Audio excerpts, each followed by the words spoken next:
Welcome, today we're going to show you how to make a game boss on Please Donate on Roblox. I'll see you from here.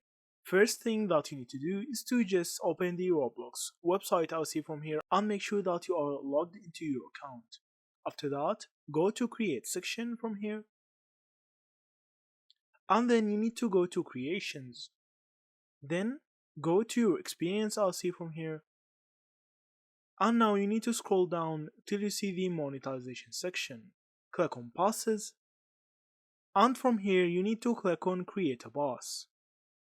So now you need to give a name for your game boss. So I will just name it Gamepass, I'll see from here.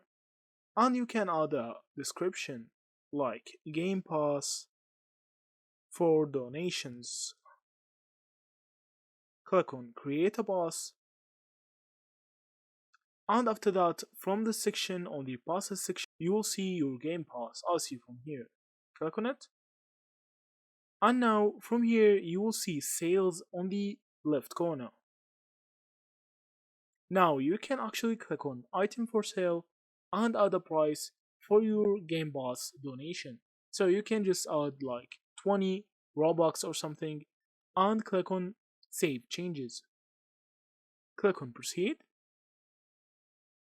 And after that, now to actually use your game boss, all you need to do, now you need to actually go to any stand that is empty on Please Donate, and you need to press the letter E and claim that stand.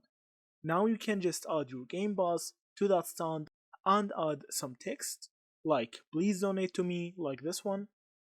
And now you have successfully created your game boss and your please donate stand. So that's it. Thank you for watching and see you in the next videos.